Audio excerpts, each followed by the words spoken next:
About the Wait Folks Paradigm Review Show, the number one most professional in the interwebs. I'm Ross Frost, Jack Death, PXM, aka at Mosh Shinobi on the tube. There's only one blade. There'll only ever be one blade. Today we're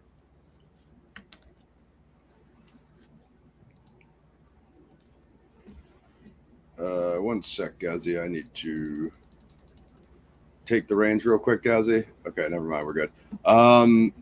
Okay, so you guys know what we're here for. This is actually a audience request. Blade, 1998. Forgive my background. For one, you can see my packing bag because I'm off to vacation tomorrow on a flight, but you're used to seeing my nice true crime books and all my collection, and the entire bookshelf actually collapsed last week and spilled all over my floor. So there's that. Don't worry. Everything's still here and it's perfectly intact, but we'll have to wait one more week to get things set up with the background. So for now, it's just Mirror 1 by itself. we'll burn that bridge when we come to it. Classic PXF PRS style. What up, Slip? What up, Pixie? What up, Tim? Shout out to everybody in the chat. So yeah, guys, you know what it is. So we're close to the anniversary. Man, film news, guys. There's actually a lot. So Teenage Mutant Ninja Turtles 1 is actually out now in theaters. 35th anniversary. So if you haven't seen TMNT 1, make sure you get out there and see it if you want some more legacy 90s comic book flair, which is much like what we're covering today. And then Toxic Avenger, I hope I get this right, guys. US and UK released the 29th. Yeah. Okay, so 29th, Toxic Avenger remake. Let's all get there next week. I'll be from an undisclosed location, so Gaz and I will work around that, depending on how it goes for my travel and what day I screen it. So I might hit Gaz, and who knows, maybe we'll do it early or we'll do a pop-up show. We'll do whatever Gaz's schedule could accommodate. That's if we're both able to screen it on time. In addition to that, Jaws 50th anniversary, same day, 29th. I don't know how long they're going to be running it for, but yeah, I know, Slippy, you're a Jaws fan, right? So if you haven't seen Jaws 1, Tarantino's favorite movie, considered a horror classic. Make sure you guys all get out to the theater and support those anniversaries. So I think that'll do it for that. Little bit of Zodiac news. So yeah, guys, I'm like pages away from being done. Zodiac Revisited Volume 3 by Michael Cole. Already in contact with him and looking to book that ASAP. So if he's able, I might rock the interview like the next couple days after I get back from my trip, or it might just be next weekend. And again, that's going to depend on Michael Cole's schedule, the author of the Zodiac Revisited trilogy. So that's that for all that stuff. Today we're talking New Line Cinema. We're talking New Line Platinum Series. We're talking Blade, most legendary film. I actually popped the DVD in, guys. This is my legacy DVD. You can see how weathered it is from all the moves and all the adventures. This is it's normally when I do the reviews for you guys, I'm watching like 4K ultra discs, you know what I mean? So it was kind of cool to just pop in a legacy DVD and, you know what I mean, go back to 98. Yeah. I had the same as you, man, and then the triple release pack with the other two abominations that I refuse to recognize. So yeah, but I want to get that 4K remaster as well. Yeah, I didn't get a chance to pop on Amazon. Did you already look? Do they have, is it just Blade 1 or do they have the whole trilogy? Probably the whole trilogy. I mean, I'd only look for Blade 1. That's probably I know there's a DVD 4-pack that has all three plus the whole series of the TV show. Oh yeah, that isn't that bad actually, the series. Yeah. Gaz and I will be talking that. We'll be talking video games. We'll be talking sequels. Didn't sound like Gaz was a big fan of the Jaws sequels. I don't think many people are.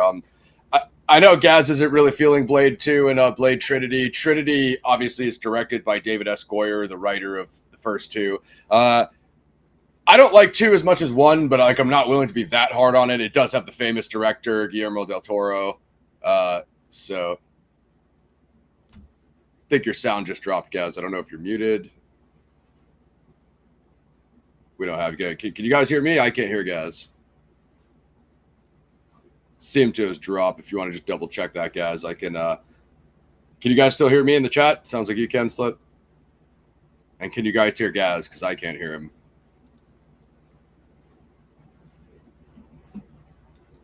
Let me just test something on my desktop real quick, Gazzy, so I can make sure it's not me.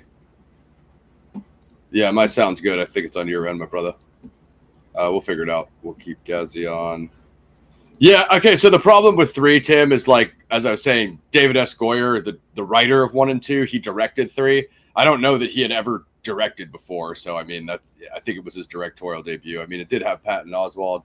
Yeah, you dropped Gazzy. I'm not sure here. Let me try. I'll try. Can I mute you? I don't think it's letting me. I think maybe your thing did the flip again if you were mixing the audio. Yep. Gazzy, work on that. Do what you got to do, brother. I'll hold it down. Yeah, no, dude, I wanted it to be good so bad, but like it's just bad in every way. You know what I mean? It's just like, you know, I'm a big Snipes fan, guys. I was a big Snipes fan before, even before Blade. You know, so like I didn't know anything about Blade when Snipes came out with Blade. So to give you guys a little backstory, it's my understanding that Snipes was trying to get Black Panther made, and you know, Black Panther is became a big thing, obviously, because of Chadwick and everything that went on with the Black Panther production. I hear a Gazzy. Let's see if we got him. Gaz, have we got you? What about now? Is that working? Yeah, you're good. You're good to go. Yay. Yeah, I was going to say before your audio dropped. The thoughts on Blade 2, right? It is, Tim's right, it is watchable. The first 10 minutes are good, and the last 10 minutes are good. Everything in between is pretty bad. Like, Nomac's character is good, it's just the whole filler afterwards. The head vampire elder, you know, like the vampire count guy you see, okay, that's all interesting, exploring the wider vampire world, but it just doesn't have the same... The problem is it doesn't have the same tone, dark, more adult side, I feel, compared to the first. And then the third is, well, that's just ridiculous. And I'll give Blade 2 this Massive Attack featuring Mos Def, which you hear on the end credits. That gets it bonus points as well, just for that reason. For sure. Yeah, I think, you know, as I was watching 1, that kind of occurred to me. It's like Blade really needs like a really good villain, which he has in 1 with Deacon Frost. Like Nomax is pretty good in 2. I like the whole virus that Nomax is spreading into. The fact that, you know, Whistler comes back. Thank God we didn't lose him. We do lose him in 3. Spoiler alert if you haven't seen these 90s movies. What was I thinking? So they've got the famous director. They have Guillermo del Toro, who I believe directed Pan's Labyrinth. I think he did 1 or 2 of the first Hellboys. So that's the big thing there. And then, yeah, I mean, I still kind of like the story of Blade 2. What was actually really good was the video game of Blade 2. I used to play that on Xbox. Yeah. And that was sick. You could throw the sword combos and, you know, do all sorts of Blade stuff with the finishers and stuff, which was super dope. But yeah, no, it's amazing. So I was just, when you dropped, guys, I was just, yeah, we are getting a lot of background noise, Gazzy. I think it might be on your side. Maybe if you just... Yeah, it's me, and I'm sorry, folks. I'm just checking the audio. It seems to be okay now, so now we're done. As long as we have his vocal, that's good. But yeah, I was telling them how Snipes was trying to get Black Panther made, Gaz, and they shut it down. And you know, Gaz was talking a lot about the Blade production and how long it took. It really reminds me of Batman 1989, because that had like it's so funny. I wanted to explain this to the audience of like the MCU, the DCU, all these indie comic, but just the modern climate versus back then when you couldn't get Batman 1 made, you couldn't get Blade, because it's almost unheard of now to think of a film studio. We don't want to make comic book movies, where right now it's the exact opposite, right? They're making too many of them, and most of us are like, please stop, you know. Think Gazzy may have dropped again. Let us know if you come back, Gaz. I don't know if he's having some internet issue there. Yeah, no, it's just like, you know what I mean? Like, you're thinking of a time when you couldn't get these R-rated serious comic book movies made, and you know what I mean, versus now where it's like 50 movies in the MCU, 20, 30 movies in the DCU, and it's like they're just taking any comic book character and trying to go overboard with it.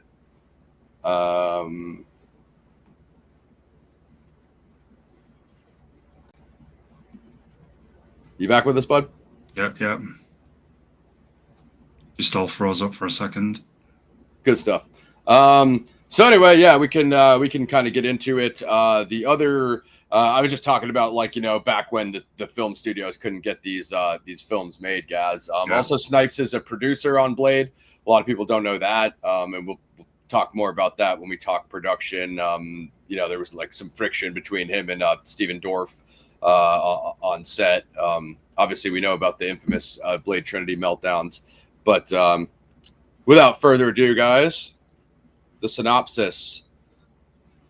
Blade, a half vampire, half mortal man, becomes protector of the mortal race while slaying evil vampires. Martial arts, superhero, supernatural horror, tragedy, vampire horror, action horror, sci-fi. You can rent it on Prime Video and Amazon if you haven't seen it. I recommend that you go out there and get a hard copy. Directed by Stephen Norrington, writer David Escor. I looked up Norrington, guys. He's only made like 3 films. There's nothing. There's like nothing on the guy. You know, it's interesting they didn't. He wasn't brought up for the sequel, or he never did anything else really like this. There was one other movie. Let me see what he did. Yeah, I believe so. Tim Spawn the year before, and then OG Matrix dropped the year after. I think so. Yeah, which I was thinking about that, guys, because you were talking about that part in the park when Frost has the hostage, and when he shot at him and the 3 bullets, and Frost dodged the 3 bullets. I mean, that was like the first time we ever really saw bullet time, which is a year before the Matrix. I mean, the Matrix took that bullet time and made a movie out of it. You know, Blade did it for one scene. Spawn. I mean, oh my gosh, as much as I respect Todd McFarlane and love the Spawn comics and the character, I love Michael Jai White, but that movie sucks. It's just really hard to defend it. And they've been talking about that Spawn remake for eons now. So I will cover that if they ever make another Abomination Spawn film. The animated series isn't too bad. Way better. The one by HBO, yeah, that was way better. Good. Way better. The animated series is sick. That was what it was. So Stephen Norrington, he did League of Extraordinary Gentlemen, which was like pretty much the film that retired Sean Connery. Wasn't my favorite film, but that's basically the only other thing this director has like even close to Blade, which is like, put those two next to each other. They don't, I guess League is, I think, also a comic book. That's probably really the only, dude, you didn't miss much. Great film to sleep through. Man. Yeah, dude. Yeah, Spawn is a great, if you're a little bit tired at night, pop Spawn on. I guarantee you'll be asleep in no time. Film's crap. But if you want to stay awake though, Blade 1, 1998, the most fire film in the world, man. Like, I used to be so obsessed with this film. Like, I've probably seen this film at least 30 times, guys, if not more. Dude, good. Dude, I've cut you off. I've watched, like, you know, when we're talking about like Army of Darkness and our other PXF classics. Again, this is from the PXF Classic series. Like, I saw it in the theater with the homies. Yeah. Pretty sure I saw the VHS when it came out. Bought the DVD as soon as it came out. Like, I have so many memories. I remember my buddy used to have this like TV room in his parents' house with these big couches and stuff. It was called the Red Room because it had like a red rug. And I just remember like us watching Blade all night and then like passing asleep at night with just that DVD menu screen on the TV and just like that menu being up all night with the background music, like waking up in the middle of the night, like, oh, and then like Blade's still on, you know what I mean? Like, like that's how many times I've seen this movie, like a million times. Dude, Wesley Snipes are so sexy, and Blade even better when he was in New Jack City. She's off, man. He's a fit man. He's a fit man. His shirt came off in the last fight. Yeah. This is one of those movies, man. Me, you, and Mac, long before this, have talked about Blade OG, Army of Darkness, Conan OG. Those 3 movies, and we've all 3 of us have probably seen them a ridiculous amount of times. So many times, bro. I probably can't count that. Well, I can't count the number of times how much all 3 of us were just talking about this movie for years. Anytime we heard the sample in any hip hop tracks or anything, bro, all the time, and that's testament because it's such a good movie. I'll say now, guys, before we even get to the rating, I rate it 9.5. I really do. It's that close to being a 10. I'm up there. I'm pretty. I don't know what I put on IMDb, but I'm pretty damn close to a 10. I'll tell you guys that much. But yeah, no, this is so again, guys. This is the anniversary. Anniversary was, I guess, it's the 23rd now. I think it came out August 21st, 1998. So again, this is another anniversary highlight for you guys. And yeah, I'll get to my rating when we get to ratings. Yeah, no, the soundtrack is sick, bro. Like again, that New Order song at the beginning of the movie, like I'm pretty sure back when I used to buy CDs, like I went looking everywhere for that New Order album. I'm pretty sure I bought like a CD that was like 10 remixes of that same song. It was just like that club song in that first scene. Just like I used to just go around with the Discman listening to that New Order song nonstop. And the soundtrack could have even been more epic because the Prodigy were approached to participate, but they had something else going on. And you imagine, man, if they'd have dropped something on there, that would have been insane. They did get them on this Matrix soundtrack with Minefields, but they could have did a little bit more with getting them on Blade. You know what I mean? But that would have been sight. Yeah, I didn't know that they got approached for that. So again, you guys know, so like, man, I know so much random lore about this movie. So that first redheaded chick that leads the human into the blood rave, Gaz, she's like Tracy Lords. And like do you know her background? Yes, I do. She was like the first person to make like an underage like porn film when she was like 17. So there was like a massive like legal fucking debacle that happened with that. And then she has this random cameo in Blade. So like there's like a big controversy with her, and then I guess they just randomly put her in Blade, which is hilarious. But that's just some weird Blade history for you guys. But we'll do a little bit of Blade's a '98 American superhero film directed by Stephen Norrington and written by David S. Goyer, based on the Marvel Comics character Blade. As the first installment of the Blade franchise, stars Snipes as the titular character, never heard that word before, with Stephen Dorff, Chris Christopherson, and N. Bushy Wright in supporting roles. She obviously plays Dr. Karen Jensen. Blade is a vampire, a human with vampire strengths but not their weaknesses, who fights against vampires. Released in the U.S. Aug 21st, 98, was a commercial success, grossing $70 million at the box office, won $31.2 million worldwide. Despite mixed reviews from film critics, the film received a positive reception from audiences, has since garnered a cult following, also hailed as one of Snipe's best signature roles. Blade was noted as a dark superhero film for its time, as well as being Marvel's first successful film. It was followed by two sequels, Blade 2 and Blade Trinity, both written by Goyer, who also directed the latter. Snipes reprised his role as Blade in the 2024 film Deadpool and Wolverine. So if you're a Blade fan and you haven't seen Snipes' comeback in Deadpool and Wolverine, I guarantee to go see that. Apparently she was 14, Pixie said.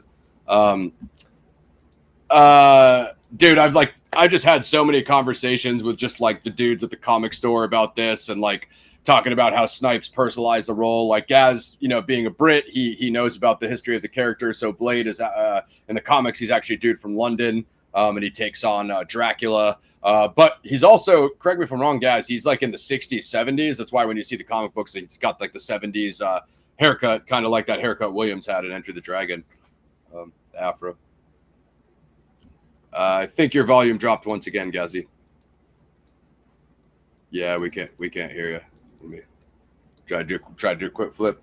We'll get Gazzy back. I'm not sure what's going on with his mic today, but you guys can still hear me, right? Well, anyway, I did. When I was like buying graphic novels at the comic store, I'd always be talking Punisher with those guys, talking Blade, and the big thing was how Snipes personalized Blade, and he really became the role, because the source material is like a dude from the 70s, and I think he used like wooden sticks, like stick fighting, Eskrima or Arnis, which if you think about it, like that would be super outdated if today, right? If it was just some like 70 or even the late 90s, if it's just some 70s dude, it'd be hard to relate to. But Snipes really nailed the character, especially took it serious with him being a producer on the film. I want to say Stan Lee was also a producer. And again, this is like, we're talking way before the MCU. We're talking like the first successful Marvel film. So you really got to go in a time machine to put yourself back there. What up, Gazzy? What's good, man? What's good? Is that working? Yep, you're good. You're good. All right, there we go. What were you saying, bud? Do you remember? I was just saying, in the comics, Blade was born in 1920s London, mixed race character. you say could be played by anyone up to apparently they say the age of 60, from that kind of 60s, 70s era as well, Ross. One of Mr. Beckham. So that was it before, sadly, maybe an MCU fan dropped us off the show or something. Yeah, you know what? I was what up, Beckham?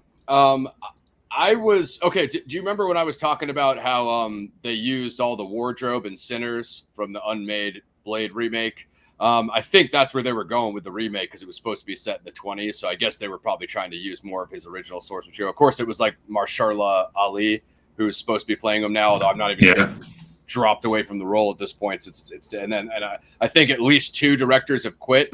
And last I heard, they put it on like permanent hiatus. I think they just canceled it, which is what they should do. But I mean, I'm not against them like using more of the source material. It's just like it's tough to put Blade in the 20s without modern weaponry and not have Snipes. It's like too many things working against the story. Like and this is a good thing. Snipes has made that role so iconic. You said his signature role. Now they could have got Idris Elba, and he's actually training kickboxing, I think, as well, before he signed up to play that dude in the MCU, whatever he was called. He played Bloodsport in Suicide Squad too, and he was actually dope. He was actually sick character. It's better than Will Smith's Deadshot. So, and I'm at this. I mean, for me, I'm with everybody else. There's only one Blade, and if they were going to get somebody else to play him, so he's got to have the martial arts chop. He really does, not just the actor. To make Blade convincing with what he's skilled in, he has to have the martial arts chops. If not, just leave it. Just leave it alone. And where with the MCU is now. I know he had the cameo in the Deadpool movie, but I'm scared what they do with him if we've got I mean, the problem is, and Gaz and I are Snipes fanboys, so don't misread this any other way. It's just Snipes is aging. So, but like you said, like I like Idris a lot. I think that was a great pick, and I thought his Bloodsport was sick. Although you don't want the same actor playing like too many similar characters because then it starts to like water it down.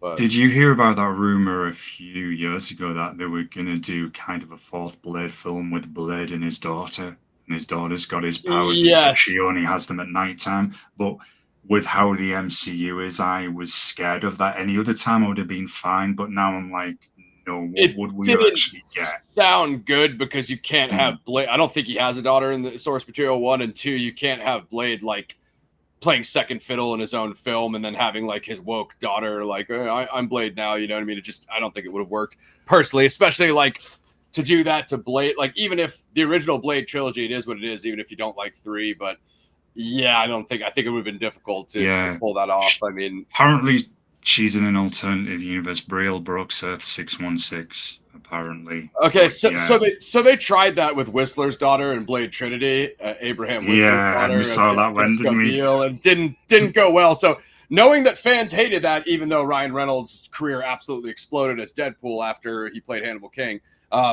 knowing the blueprint of like it didn't really work with Whistler's daughter, so why would it work with Blade's? And we're definitely going to be talking about Whistler. I think what makes it so good is like the Blade and Whistler dynamic. Of course, Chris Christopherson. When I saw this film, I didn't know. Gaz, I mean, you know what I listen to, metal, hardcore, hip hop, underground, electronic, whatever.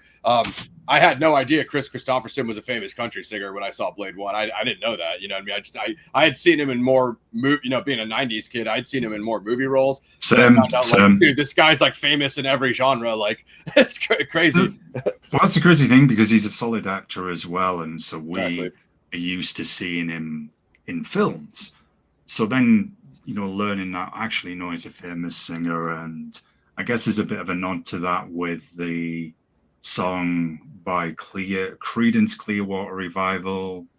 It's not one of the best songs in my opinion, but I'm going to say that from the same background as you, and I'm not a country person. Bad Moon Rising or something. They have that playing whilst he's sick. Yeah. When we see him near the muscle car. Tim said, I want a Blade Underworld crossover. Again, that has been talked about forever. The other thing I want to put out is Marvel with the team ups back in the. If you're a real Marvel head, and I don't mean like you just go to the theater nonstop and watch MCU PG-13 movies, if you're actual familiar with the comics and the cards, you know what the team up cards are. And that's when they have like 1, 2, or 3 characters. And that's what a Marvel team up was. It was actually from the cards. Snipes is the one who wanted to do that, and because back then it was so difficult to, all the Marvel rights were all with different studios. Like, you know, we went through that crap with 21st Century before the Disney buyout merger, blah blah blah. So Snipes couldn't even get it done. That they finally brought in Hannibal King and what's her name in Blade Trinity, but at that point, like Snipes was just like, hey, he thought that they just brought those characters in to try to do spinoffs. So it wasn't really like what, but it was his idea. The other thing I was going to say, guys, the Merc Squadron in Blade 2. Obviously, your boy Donnie Yen plays Snowman, one of the early Donnie Yen Western audience characters, swordsman, martial arts swordsman. Also, our boy Ron Perlman was like the leader of the Mercs. So, I mean, you had some sick cameos in too. It was a good movie there, and too, it could have been good. It's just sadly, I just feel the start and the end were the best parts of that movie. In between, it just was a poorer version of the original, very poor, but it doesn't have the replay value that one has. but compared to Trinity, I mean, oh yeah, no, Trinity is we have another word that rhymes with Trinity that we use for it. When Blade starts wiping out vamps of the Blood Rave, playing throughout is a track by Junkie XL, Tom Oakenberg, and he's the dude who did the Mad Max Fury Road thing, who composes many big movies nowadays, most notably Mad Max Fury Road, Deadpool, JSJL, CSJL. I'm not sure what that is, but freaking absolutely. Junkie's, man, I love Fury Road. Yeah, I think he did a famous cover of Susie Sue or something, I think. From Fury remixed that track. Sick. I have to look it up, but yeah, we got to get Fury Road on the PXF Classics for you guys. So anyway, like you said, so right off the rip, like, so she leads the human in. He thinks it's a regular rave. He's trying to dance with the girls. They're all kind of pushing him around, punking him and bullying him. And then when the DJ hits the blood spray, the blood starts coming down on the vampire crowd. That kid starts getting beat up and jumped by all the vampires. Dude, right? And I remember how hype I was to see this movie, like when the trailers first came out. Like, oh, dude, Blade's coming out. It's Wesley Snipes, dude. Like, you know he's going to be fire. Yeah. So this first scene, the kid is crawling out of the blood rave. And then you see, like, the juxtaposition of, like, all the vampires covered in blood to, like, Blade's boots and his jacket. And, like, he's all clean. You know, he doesn't have any blood on him. Right off the rip, like, you know it's going down. And then, obviously, the first fight you're introduced with Blade, he just starts dumping the vampires, which is just such a sick fight. The camera angles, the way it pans around, the opening shot, everything is so mega sick, man. I remember the trailer, bro. And they showed you him catching like that boomerang on the trail, and that got us all amped. We're that much bigger fanboys of this movie, guys. I remember a few years ago when they dropped a Blade action figure. I think it was in a Marvel Legends box, and myself, Ross, and Mac were going, "Oh man, maybe we're getting a Blade. Maybe we're getting Blades." Anything that comes out, we're always on top of it, guys. And that's why I'm surprised Stephen Norrington never came up again, guys. Because, like you said, like his camera angles were on point. His editing, even the special effects for where it's time. I mean, now we can kind of say some of that CGI doesn't really hold up, but honestly, a lot of it still does compared to like some of the newer movies you see. Blade only had a $45 million budget, which is like back. Joker was 50, you know, and Joker has way less CGI and all that other stuff. So. The action scenes still hold up. The story 100%. And the dialogue, both comedic and serious, and that's what still carries the movie. Apart from some of those effects that, yes, you can see it from that time. That's the only part that pulls it down. It still 100%. Looks like a modern movie. 100%. I believe it's Snipes. I used to know the name of it. His choreography company. I think it's Art of War Productions. We'll double check that. But that's how much of a nerd I am, guys. I used to know the name of Wesley Snipes' fight choreography company. So when you've looked into every detail of Blade of production, there's nothing left. You end up knowing every fact, like me. One moment, folks. You just remind me of something. I'm just going to turn the camera off a moment. It is Snipes related. I'll be right back, Ross. For sure, mate. Yeah, so you know what I mean. Snipes' company does the fight choreography, you know, which is why you kind of see them. And again, another like I've read Blade reviews when that are like poke fun at it, which you know it's a grindhouse. You know, at times some slapstick moments because it is still a Marvel comic movie. Um, what was I going to say about that? Maybe it will come back to me. Where's Gaz when you need him? But I'm surprised. Oh, okay. It's. I'm totally on my own. Yeah, no. Maybe he'll come back in with just the vest, just Blade's vest from that last fight. But honestly, Blade's tech, his weapons, like he's got the throwing weapon, the glaive. He's got the silver sword. He's got the stakes, the silver stakes. Obviously, you know when they give Dr. Karen Jensen the Whistler gives her the silver mace. What up, bro? How you doing? Sorry, I clicked close. That was my bad that time. It's getting too excited, you see. Yeah, for sure. So, you know, he's using the shotgun and he's using the stakes and stuff. And this is also our first introduction to Quinn, Deacon Frost's right-hand man. But one thing I was going to say, Gaz, the way he leads them back into that circular room, he almost kind of does what we were talking about with Bruce Lee taking on the dudes in Enter the Dragon, how he kind of like has like the, you know, muscle memory and the footwork. Like Blade kind of baits them back into that circle room, and then once he gets him in there, he throws the glaive, and that's how it goes around and chops through everyone's head. So that's one thing I loved about the Xbox game of Blade 2 was you could use the glaive, throw it, and you would catch it. You know, dude, I had the PS1 game as well, and that come out. I think I was about 2000 or something. And what's good about that shot and that whole scene when it goes down is you have the human guy. Who's obviously terrified as you would be in that situation. Yeah. And all of them are the predators. Then Blade arrives to hunt the predators, and you see the fear in them. Even Tracy Lords, where she says to him, "I'm going to take your head off," rip your head and off, she's dispatched very quickly. It shows you how threatening, dangerous, how much of a hunter of the hunters he is. So legendary. Yeah, I was just going off a minute, folks, just to say how much of we're Wesley Snipes fanboys. If no one has read this is pretty good, folks. This is a book Wesley did called Talon the God.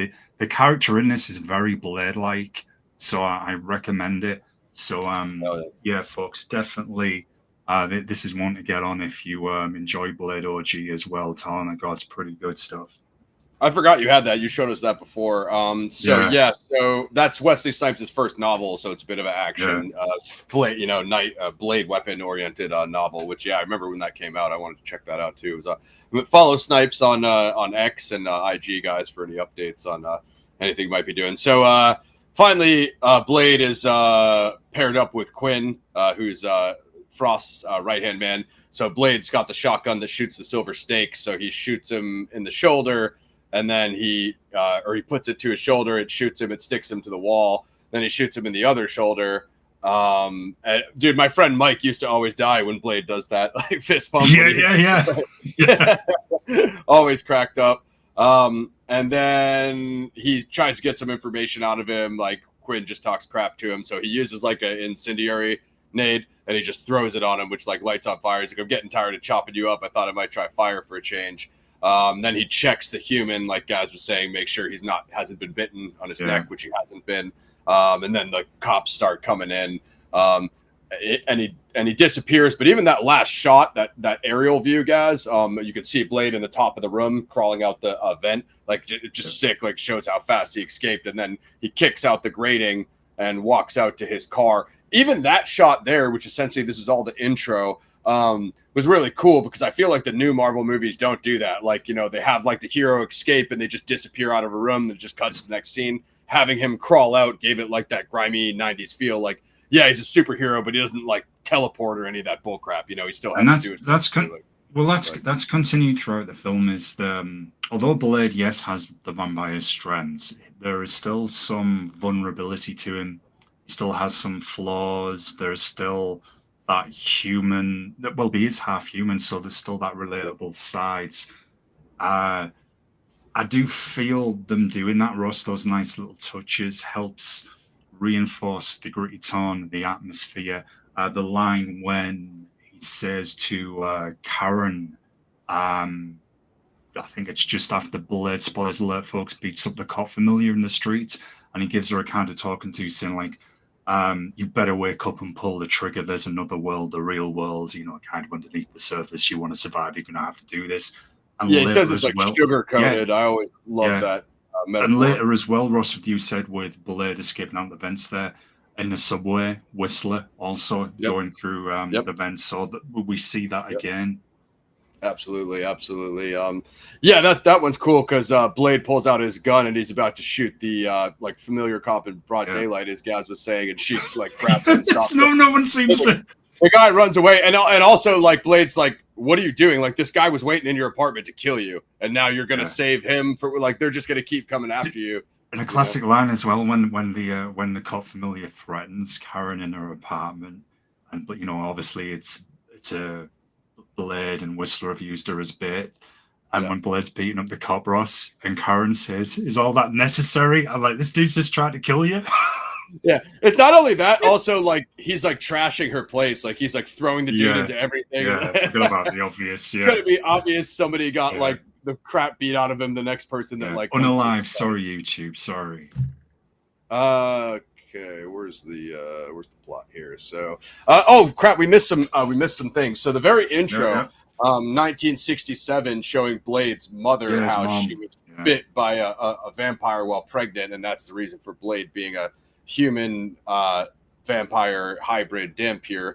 I felt like that was like a like by starting it in it's supposed to be 67, but it looks like the 70s because of her haircut. I felt like that was like a reference to Blade's like source material that like it definitely was 70s character. So you see his mom, 67, a pregnant woman is attacked by a vampire, causing her to go into premature labor. Doctors are able to save her baby, but the woman dies. 30 years later. Also, like, let me just say, guys, like I also think like Blade has kind of like the most personal vigilante storyline because of what happens with his mother and how it comes full circle in the end of the film. Like none of the other Marvel vigilantes really have that. Certainly like Cable doesn't because you don't know anything about him. Punisher, of course, his family, but it's kind of always the same thing with Punisher, right? His family gets killed right away or before, he comes on screen, and then he has to like take out all his retribution on the streets like after. But like with Blade, it's like it's kind of ongoing, you know what I mean? Like you have the early 60s, then you have the 90s, then you have what happens at the end of the film that we'll discuss. Yeah, and it highlights the reason for his hatred and fanaticism of vampires because of what happened to his mom. There, you do feel pity for Blade when it shows you the scenes in the movie when he's struggling with his serum. And I think Snipe's performance in showing us that and showing us that emotion and the inner battle that Blade's having within himself, so well done. Hell yeah. Like Gaz was saying, because of being a hybrid, the strengths versus weaknesses, the SWAT, strength, weakness, he still has the thirst, as Gaz was saying. So the way, Whistler has developed a essence of garlic serum for him, but because Blade is like late 30s now or whatever, he's developing resistance, which he talks about. Also, his Regents guy, the guy in the magic shop, Blade's boy, that guy's sick too. He's like a little secret cameo when he goes in and gets the solution from him. You know what I mean? Like I thought it was cool that Blade had like allies, because a lot of times when you see Punisher, like he's just by himself with 1,000 guns and like there's no one to ever like help him because other than Micro, but they don't always use Micro. So it's like I like the fact that Blade like had people he could rely on, like Whistler and his other homie. You know what I mean? 30 years. Okay, so flashback out of the hospital. 30 years later, the child has become the vampire hunter Blade, who is known as the Daywalker, a human vampire hybrid that possesses the supernatural abilities of vampires without any of their weaknesses. I mean, this is Wikipedia, so you could say without any of their weakness. I mean, the thirst is obviously a weakness because you'd just be killing any human around you that tried to help you. But whatever, Wikipedia, guys. Without any of their weaknesses, except for the requirement to consume human blood. Blade, go ahead, guys. No. I was just agreeing with you. I was just agreeing with you, bro. Yeah. Blade raids a rave club in Los Angeles owned by the vampire Deacon Frost. I always wondered where Blade took place because a lot of people say like Detroit, New York. it's obviously shot in LA, but like they obviously, other than the club, they don't really ever specify. And also wasn't his mom's ID was like, I think Brooklyn or the Bronx or something like that. So she was obviously from Yeah, I New York. believe so. It was the same as you. I was wondering, was it the East Coast? Was it more on the East Coast? Yeah. Or... I think his mom was like from there, but then I think he probably went to LA because there's probably more vampires there. You know what I mean? Blade raids a rave club in Los Angeles owned by the vampire Deacon Frost. Police take one of the vampires to the hospital. Okay, so the Quinn body gets super. Blade calls him Mr. Crispy. He gets charred. KFC. You saw Mr. Crispy at the hospital. What do you think? So he gets charged. So the cops take him, and that's when we're introduced to Dr. Karen Jensen. Please take one of the vampires to the hospital where he kills Dr. Curtis Webb. He just bites him in the neck and feeds on hematologist Karen Jensen. So this is where Karen's introduced. She gets bit and escapes. Blade takes. I love how I love when. So let's break that scene down, guys. When Crispy is like running down the hallway, like attacking the nurses and killing everybody, Blade just like casually walks in while he's biting Karen and just punches him in the face. I came back to finish you off. Like notices. Nobody notices the Jack guy with the sword on the back and the black. The long he just walks straight in and punches a Crispy in the face. Like I'm always like, nobody reacted to that. Like it was like kind of like Gaz was saying, just the would be real reactions. So this is just a whole 16. Again, this is kind of the sequel to that blood rave scene. Blade takes Karen to a safe house where she's treated by his old friend Abraham Whistler. So something does happen. Like we'll break that down. What happens before that? So something does happen while Blade is fighting Quinn. The security guards come in with their pistols. They start shooting at Blade, but he has the bulletproof vest on.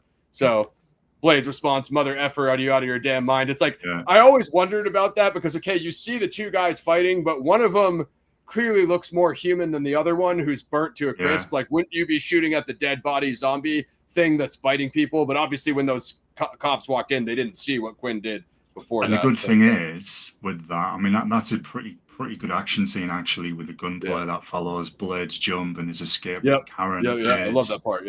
Later that we could kind of link that to the Cop Familiar reference when they do let Karen go. Sorry, folks, I know I'm skipping ahead a bit. When the healer and essentially let her go. And she says, right, after something like, hasn't anyone got the cops or something like that?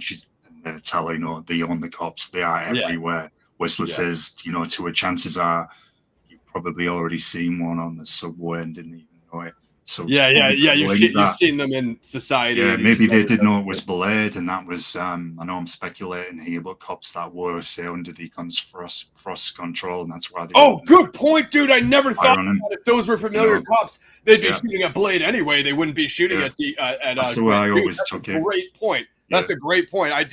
Again, this is why it's cool to have these PXF classes conversations, guys, because I've seen the movie 40 times and I've never interpreted that scene the way Gaz did. That's genius.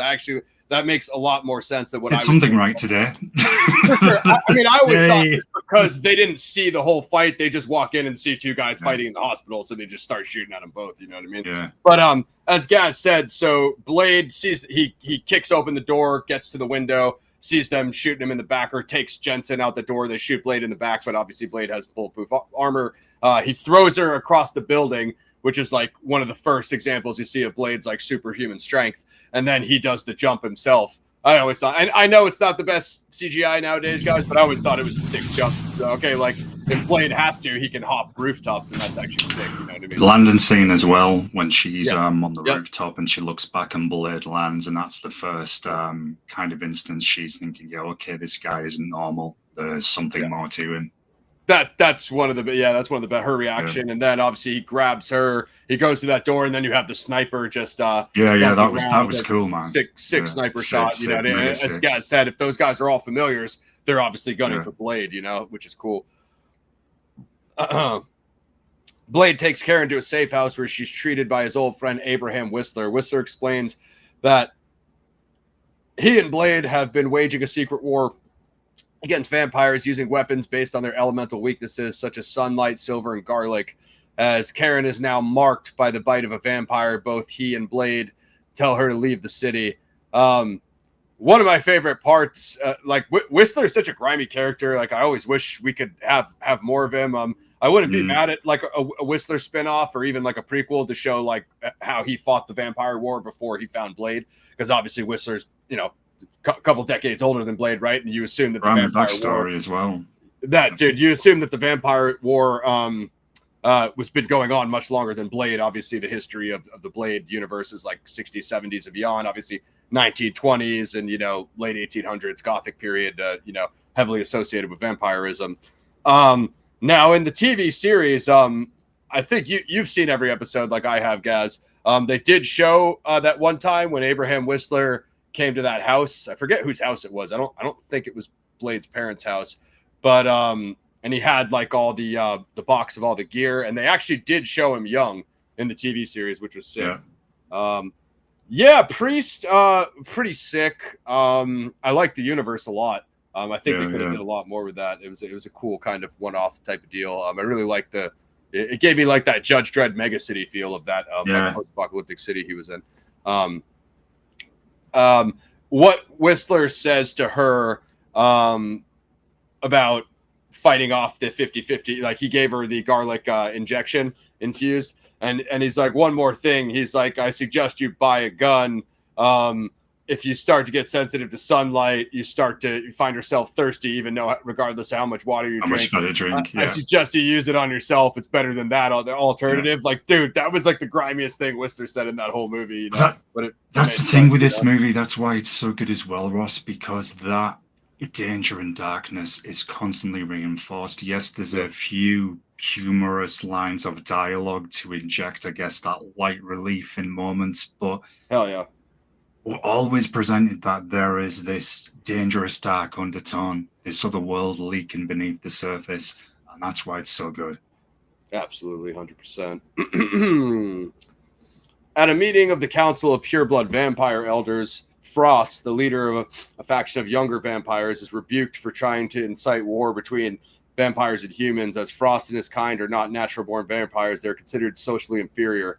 Meanwhile, returning to her apartment, Karen is attacked by police officer Krieger, who is a familiar, a human loyal to vampires. Blade subdues Krieger and uses information from him to locate an archive that contains pages from the Vampire Bible. So that there's actually way more in that. Like, that's the thing about the Wikipedia summaries, guys. They're not always very detailed. So Krieger had the blood bags in his trunk, which go to a vampire blood bank, and Blade is able to extract the location out of him, and that's how he's able to like get the next lead, which is sick.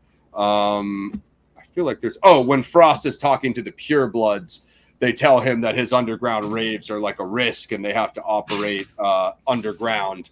And Frost is always saying like, "Hey, we have the strength."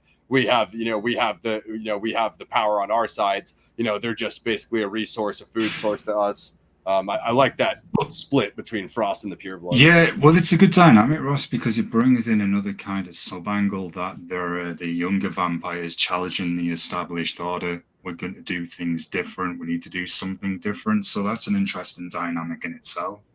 Hell yeah. Yeah, I know what you're talking about, Tim. The lady on the ceiling in Exorcist 3. Yeah, absolutely. Yeah, Legion's pretty wild. Yeah.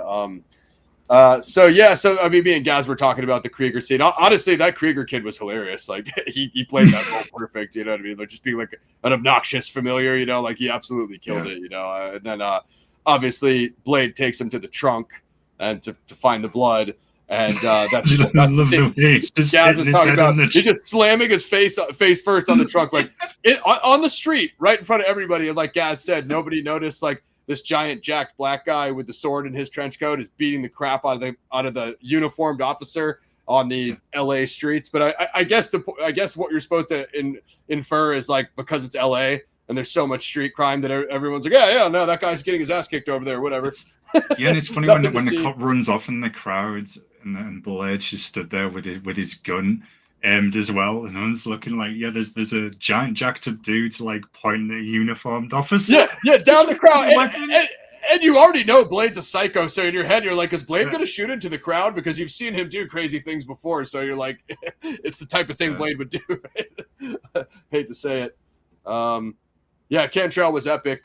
Cloud, he absolutely killed it. They did like 5 AIC joints, and then the rest of his shit was solo. So okay, so then it's the racing scene. Krieger gets away, and Blade jumps in his car with Karen, and like, dude, that whole driving sequence, like, I That feel was like good a the lot way it of was put together, wasn't it? the fast forward filming. Yeah. I feel like a lot of movies have kind of like bit that driving scene off of Blade. Oh, Even even the Batman, that most recent the Batman, they did that kind of speed up thing where he jumped the truck and all the explosions. Like, that was like right out of Blade. You know what I mean? Like, I mean, obviously they had higher quality cameras and editing for the Matt Reeves production, but like, I feel like people are still using that. And you think 98 it was a while ago, you know? Same with the subway train, the chase when you see Quinn and the rest of them. The female vampire that always looked like kind of it sounded like a European raver as well. Yeah, dude, Euro trash. Yeah, even the way they shot that on the angle, that's been taken in film since then as well. So yeah, you're definitely right. It's got its influence for sure. Was she Tracy Lords was Raquel? I think she was Arlie Jover, who played Mercury. I think her character's name Mercury. I just wondered. There you go, dude. The dude, you remember who Pearl is, guys? Dude. Yeah, dude, he's wearing a Wu-Tang and he's wearing a Wu-Tang shirt. Oh, Eric Curtis, I think it is, isn't it? Yeah, Eric Edwards. Yeah. That's hilarious. Oh man, props for that, bro. Dude, you'll find a Wu-Tang reference anywhere. You go to the Blade IMDb, and one of the actors has a Wu-Tang t-shirt. Is just awesome. Anyway, shout out to Nobody too. I finally did. RZA was awesome, wasn't he? The RZA fight was crazy at the end. Like, Gaz was right. It wasn't as good as Nobody Won, but it was sick. I mean, I liked it for what it was. I liked it as an unnecessary sequel. I mean, Bob Odenkirk is the man, so can't hate on Bob Odenkirk. So everybody go see Nobody 2. We didn't shout that out yet. Nobody 2 in theaters now, but if you haven't seen Nobody 1, go watch that first, obviously. Okay, so we talked about Frost. I love when the dude tells Frost, Gaz, he's like, hey, Deacon, they're ready for you now. And he just stares at the dude and lights a cigarette. Like, just not in a hurry to go in there. Then he just comes in like smoking, and everybody's like, Stephen Dorff's Frost performance, like, bro, like, he's just like, he plays the perfect dick, dude. Fucking. I said this before we went earlier. I do feel Deacon Frost is one of the best villains that Marvel have had before the MCU. His performance. I know I'm going to skip way ahead here, guys, but this is just an example of it. When they capture Dr. Karen Jenkins and she's saying to Frost, look, you aren't a real species, you're just a virus because you're not pure blood. Infected, yeah. And then he just cuts her off, and his response is so menacing, and she feels that danger, like, yeah, this guy's genuinely evil, and if he becomes La Magra, that's it, we're all toast. Excellent. Hell yeah. No, I really like him researching the texts. And like, it's like the pure bloods like have that pompous, like, oh, you can't, the texts are impossible to what's the word, like translate, and Frost is using like the modern day like computer technology. Obviously nowadays it would be AI, obviously, but like I feel like like Gaz knows I was a server technician for almost 2 decades, and a lot of what you see in these movies, like the archive that Pearl is protecting, those are all data centers. So it's like you really have like this high technology concept in Blade that's really way before its time. You're talking 98. Most people didn't know. Yeah. I didn't get employed in a data center until 2007. That's almost 10 years after Blade came out. You know what I mean? So I didn't know what a data center was. Our server farm nowadays is a popular phrase. But do you feel then, awesome. Again, that they've done that in the film to show you that younger generation challenging that traditional old guard, these kind of vampire aristocracy who are set in their ways, who are not open to change. I mean, I love the way Stephen Dorff's just chilling in the corner listening to some drum and bass whilst while it's scanning. That's exact scene I was talking about. So he's like, Frost, I'm talking to you, and he slaps him, and you can just see Frost's face when he slaps him. He's like, oh my god, I'm gonna like go off on this guy, but he wants the translation to complete first because he'll be that closer to La Magra. Okay, so where did I leave off here? Karen. Okay, so Karen attacked by Krieger, who's familiar. Blade subdues Krieger, uses information from the located archive that contains pages from the Vampire Bible. Krieger informs Frost of what happened, and Frost kills Krieger. That's pretty a menacing death, guys. Frost also has one of the elders executed and strips the others of their authority in response to the earlier disrespect shown to him at the Council of Vampires. Meanwhile, Blade comes upon Pearl, a morbidly obese vampire, and tortures him with a UV light into revealing that Frost wants to command a ritual where he would use 12 pureblood vampires to awaken the blood god La Magra, and Blade's blood is the key. Dude, I used to think that Pearl was Mojo from the Marvels universe. Like, I think I read that somewhere, but that's I just looked it up before we came on. That's incorrect. So Pearl's different, and he looks like Mojo. So I thought maybe it was the same character, but it's actually not. That's so grimy, man. Very like a mafioso scene where they take out the vampire elder played by Udo Kier, if I've remembered correctly. Pearl, using alternative words that have been used. Pearl scene where you just hear the farts. Yeah, dude. Yeah, they're like, it stinks in here.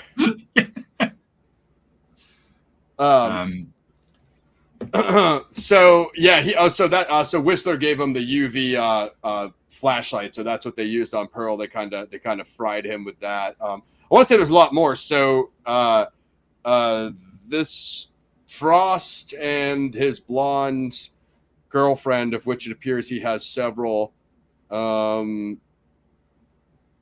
Mercury.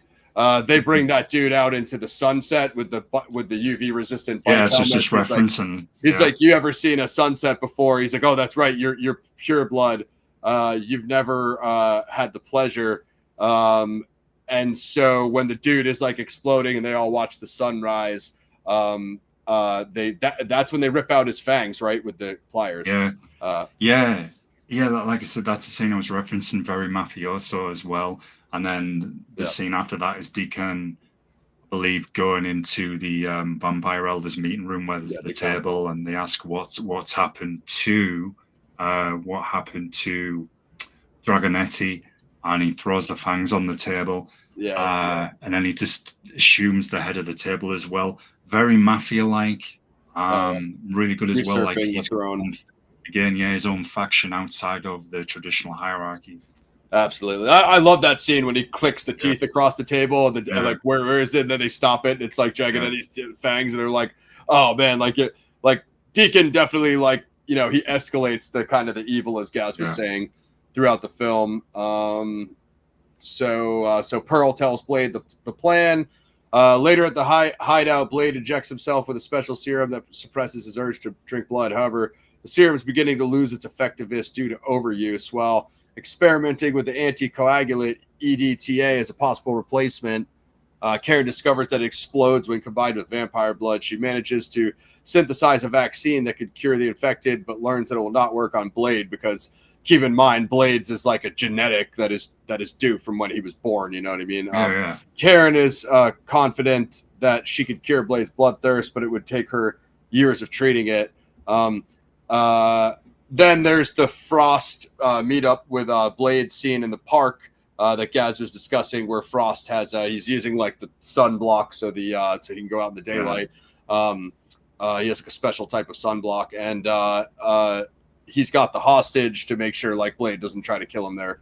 So I'll ask you a quick question on that. Since you mentioned Matrix OG and the bullet time, that speech, that conversation between Frost and Blade, and Frost is describing the humans as cattle, who cares how their world ends. Did that remind you of Agent Smith talking to Neo on the chair scene about the fate of humans, how they created the Matrix at first as being this happy, idyllic paradise, and we couldn't handle that? Did that kind of remind you of that? Because it did mean when I watched it. I mean, I guess I had it in my head subliminally, but now it hits a lot harder now that you just juxtaposed them. I mean, essentially the same concept, right? It's like opposites. Like Matrix is like you're stuck in a computer world, whereas in Blade, it's a vampire underworld that operates inside of human society. So it's like what's the like invisible empire, is the term, right? Like they're both two different invisible empires. No, I haven't seen Warfare yet, Red Cloud, but I do want to check it out. The trailers look sick. A24 is hit or miss, but I do like most of the A24 stuff. I do want to see Smashing Machine. Yeah, that looks okay actually. What were you saying, guys? Did you have something? Smashing Machine. I was going to say it looks okay. Oh, you're gonna say Smashing Machine? No, the trailer looks crazy. Yeah, that dude is a UFC veteran, so I'm pumped for that, obviously. So yeah, there's some back and forth between Frost and Blade. Frost's sunblock starts to run, and Blade has the "Your mascara's running" clowns on him for wearing makeup. And when Blade denies his truce, I think Blade goes to shoot him, or he throws the kid in front of the bus. I think first, right? And then Blade has to catch him and save him. I know Blade. Oh no, so Blade shoots at him. Frost dodges the bullets and throws the kid in front of the bus. Yeah, there's a triple shots and 3 bullets. Right, yeah. And that's like the first bullet time, really, before you started seeing bullet time in every movie after The Matrix. Yeah. That's kind of like the first time. Did you like the comforting speech to the kid as well after it? Go home. Go home. What did I just see? I got kidnapped by a vampire, and then a daywalker started unloading clips on him in midday, and I got thrown in front of a bus. And like, even if you went home, what are you going to tell your parents? Like, you're not going to tell them any of that stuff. Who's going to believe you? But again, what it says is like people like Karen who have been caught between the human world and the vampire world. Like maybe that kid will like grow up to be a slayer because they're you know what I mean? Good reason. So think of the impact that the vampires are having on that. I haven't seen Hurt Locker 1, brother, so I don't know much about that. Long time ago, I think. Is it with Guy Pearce, possibly? I think so. Anyway, well, I'll stay on topic.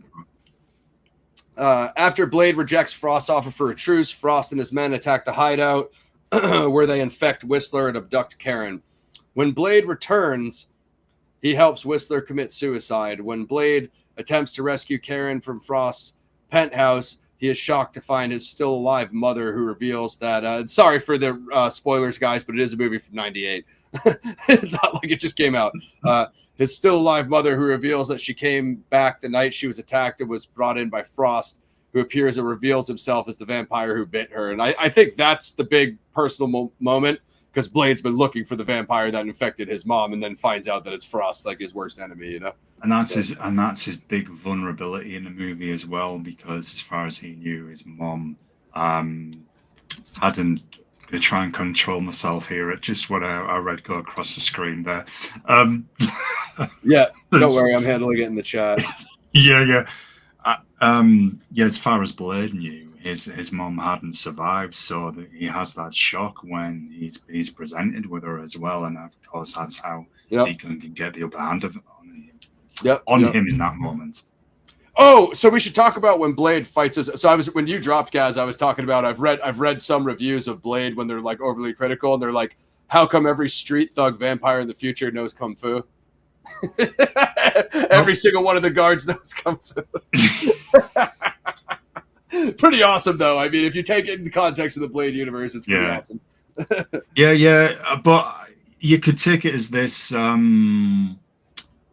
They've got a martial arts trained elite fighter and hunter. They are going to, if they can't get people like that, they're going to train people to be a counter to that.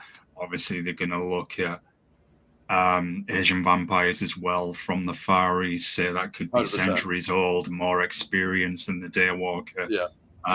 So many different areas you can go with it. Yeah. For sure. Yeah, no, that's good context of it. I mean, we missed a couple of things from the summaries, so I just want to go back a little bit. When they break out of Pearl's archive, as Gaz was saying, there's an exchange where, so after Krieger tells Frost, Blade's after him, Frost tells Quinn that he wants him alive. Quinn has gotten his hand chopped off basically like 2 to 3 times in this movie, and every Blade fight, so he's like, you want him alive? What do you mean? Like, because Blade's almost killed him multiple times now. When they smash through the archive scraps and Blade gets semi-captured. Well, first of all, like, dude, like that like 15-year-old kung fu girl that's fighting. The Book of Erebus scene. Yeah, when that like young girl who I think was one of the dancers or the singers or whatever in the private club. she fakes like she's a human or whatever, and then she starts trying to fight Blade. Like, okay, so she throws like 5 kicks and Blade blocks them all. Like, okay, right, you've trained, but like Blade is still way bigger than you. So you know what I mean? If you're a 100-pound girl, whether you're trained or not, and you're fighting Blade, he's probably going to land some shot on you that's going to end you.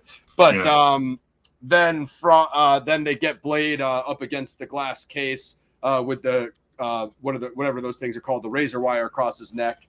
Oh man, I don't ever mention this, dude.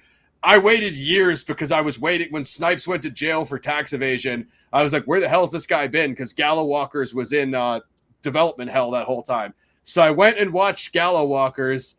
Holy crap. If you want to see a low budget Blade 4 in the desert, go watch Gallo Walkers. It's absolute booty. It's buns. I'll watch it. But it's more of a gas station bin film, if anything. yeah, for sure. So they have Blade up against the thing with the razor wire across his neck, and then that's the check it out. I've got his pig sticker scene when when Quinn's man tries to hold up Blade's sword and his hand explodes because obviously Blade's swords have those knives in the handle. And that's when Quinn's like, "What are you laughing about?" It's Blade's like, I'm scene, expecting company. We forgot to do the train scene. You mentioned it, but I'm expecting company. Whistler blows in through the door and starts dumping the. That was at a bad time. Yeah, I catch you effers at a bad time. That's my favorite Whistler cameo. He comes in with the machine gun and just starts blowing them away, and blows up the wall with the explosion, throws the backpack bomb at him, which blows up most of the room. Then you have the train chase, which Gaz was referring to.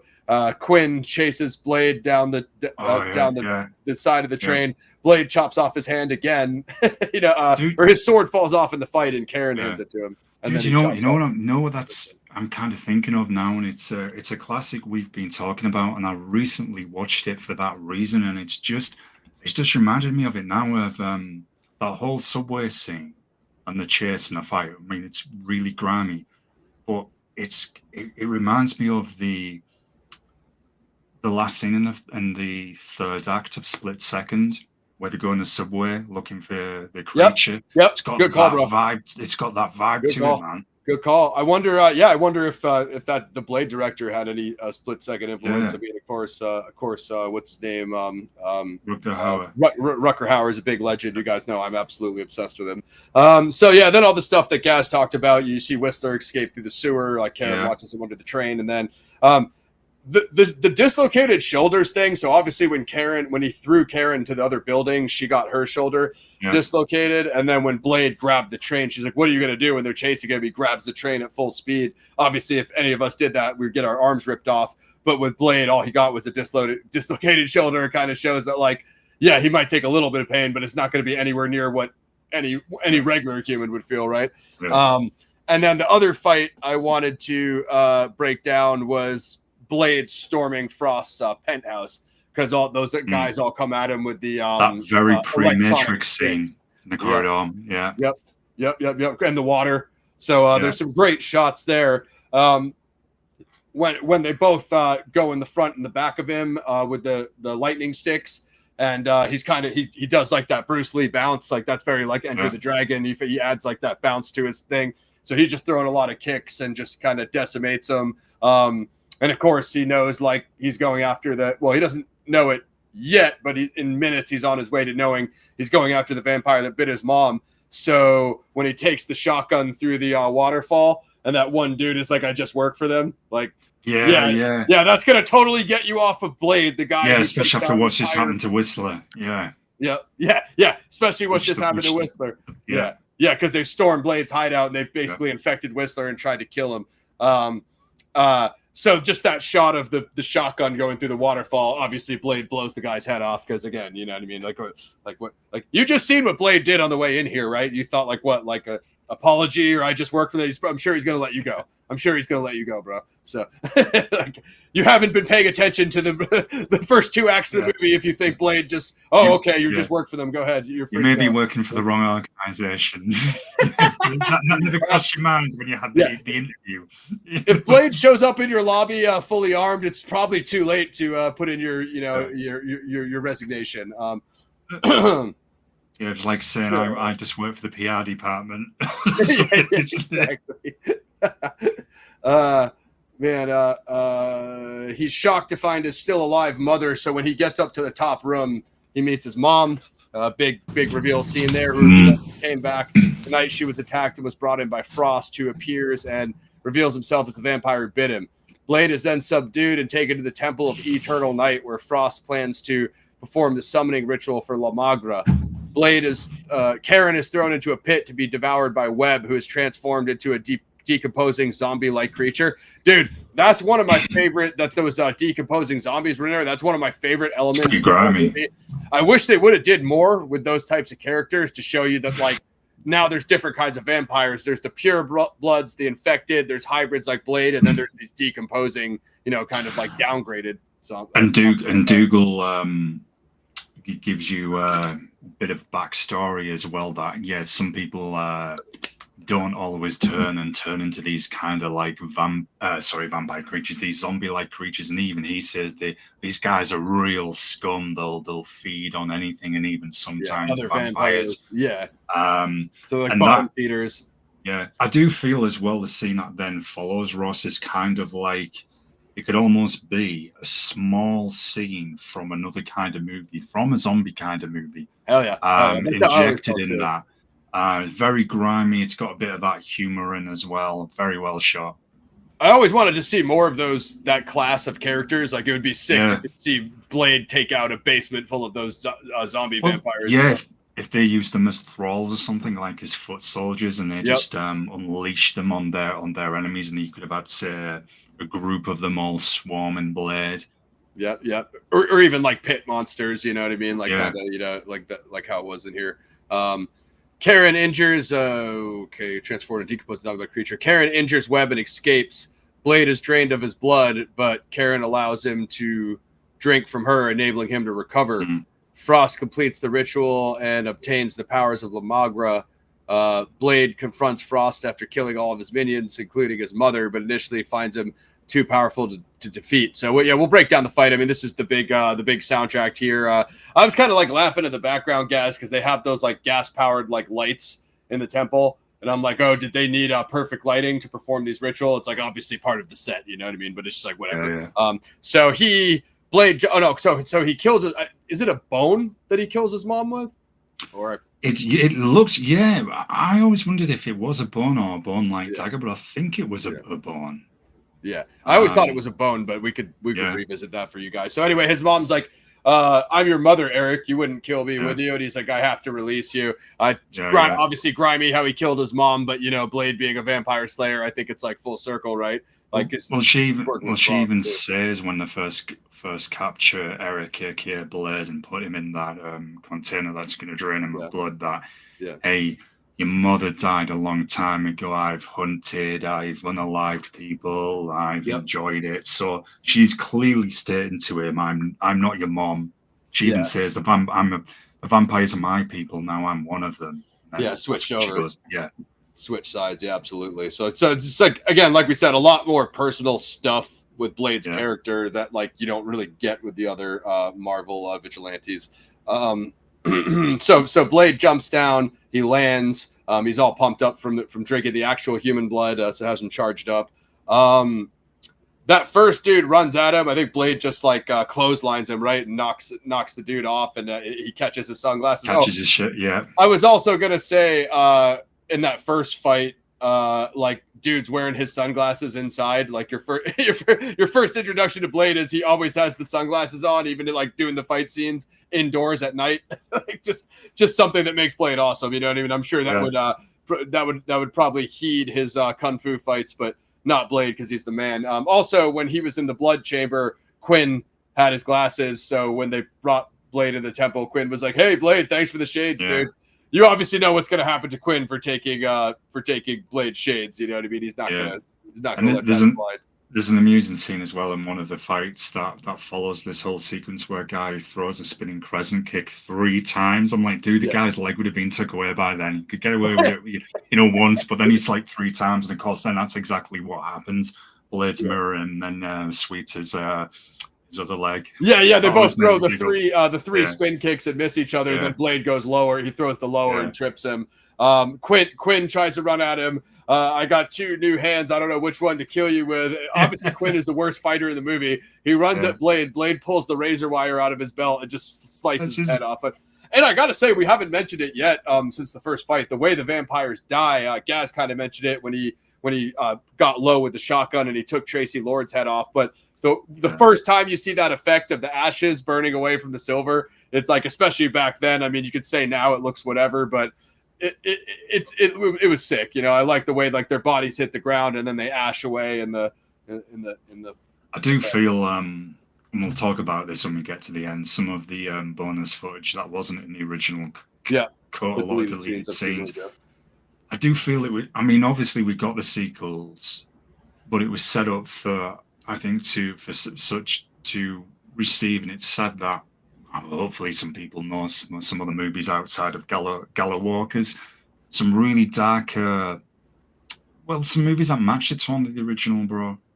And it's sad that I don't really have got many of those in this.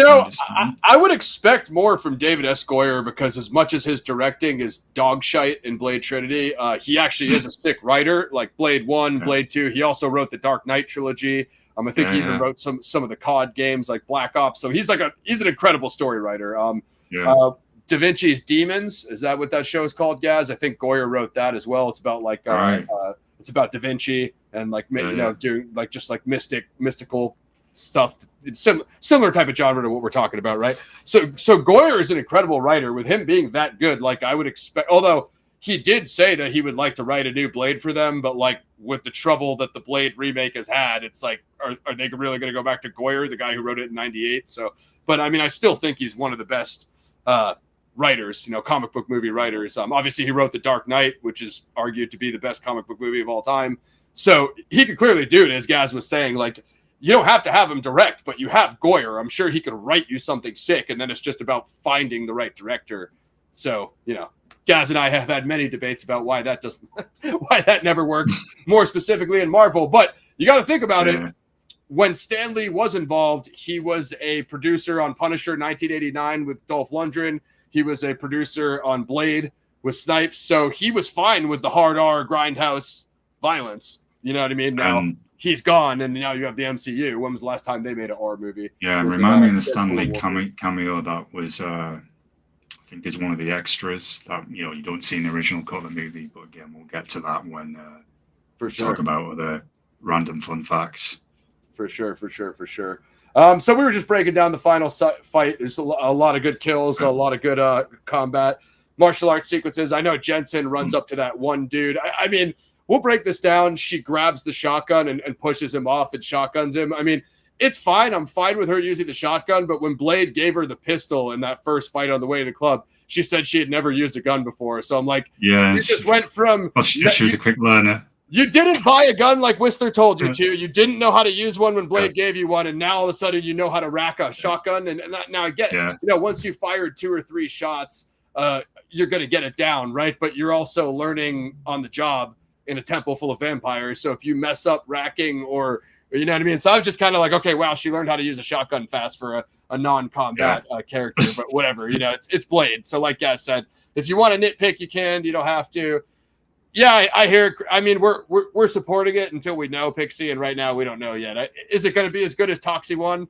Probably not. I'm going to keep it real with you. Probably not. And it's also not Trauma. So it depends if you're a Peter Dinklage fan or not.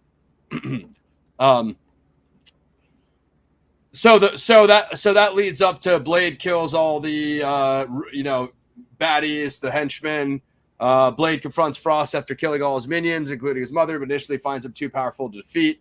And that's when Frost calls him out. Also, where did Frost get his sword? Like he's just standing in the middle, and all of a sudden he has a sword. Did it explain that? Right. I'm guessing here. Mercury had the sword and was using it. And so she died when she took out one of them. did this happen? You know, I when she thought took that was out one. Blade's sword that she was using when she killed that That's one what. dude, and then it Yeah, kicked it into so the wall. yeah, he had a different Because sword, Blade didn't pulled he? it out of the You're right. that's what I'm saying. You're right. That's what I'm saying. You're right. So might be a Sorry, little my bad, plot yeah. hole there. Me and Gaz found it. Lamagra pulled that sword out of his arse. Out of thin air, just materialized. No, it's not Trump. I mean, so you could watch the SDCC panels. I mean, Lloyd is supporting it and all that, but I think it's Universal Pictures, isn't it, guys? So it's way outside of Troma. So we'll figure it out. Yeah, I hear you, Pixie, but I'll say this: we'll just see. I've sat through some absolute horrors, so hopefully it's can't be any worse than some of the things I've had to endure. But we'll see. We'll tell you either way. So we have to break it down in semantics, Pixie. So what is Mad Max Fury Road? Is Fury Road a remake? Because I would say Fury Road is not bad if it is a remake. I'm not saying it is. Isn't it supposed to be a sequel, though? Yeah, exactly. But my point is, like, you have that trilogy, and then he's playing the same character. Like, you could make the argument it's a remake, right? So, but okay. So the Deacon Frost fight. So anyway, he pulls a sword out of his arse. Blade, let's do this. Blade runs up on him, and then they just have like some sick fencing. You know what I mean? Just sparks flying. The only thing I'm going to be nitpicky, and look, Stephen Dorff is fantastic in this movie, but the sword play with Snipes, it is a little bit swashbuckly on Dorff's side. Yeah, and they're trying to do that to show you and emphasize the speed that Lamagra has, that this is, a vampire god. For sure. But it looks a little bit cheesy, not too great at first. It only gets better, actually, when... I think Blade does a parry and then cuts Frost's arm off, and then you see the arm heal with his torso. Yeah. So as Gaz said, it is a little bit. Are we really going to have this debate right now live on air? No, obviously Mel is not in Fury Road. He would have been old as dirt, but. Tom Hardy, do you not like Tom Hardy at all, Fury? Because then we're just gonna have to ban you from the channel outright. But Tom Hardy had lunch. Tom Hardy had lunch with Mel. Mel gave him the blessing to play Max in Fury Road. So as Gaz said, yeah, it does get a little bit like fencing, swashbuckly fencing, but it's supposed to show that Blade has the technique, of lifetime of martial arts versus Lamagra has the speed and strength. His name, Blade. Yeah. Supernatural, transformation. Incorrect. It is. Well, so you're considering the writer director George Miller. What's his name again, guys? George Miller.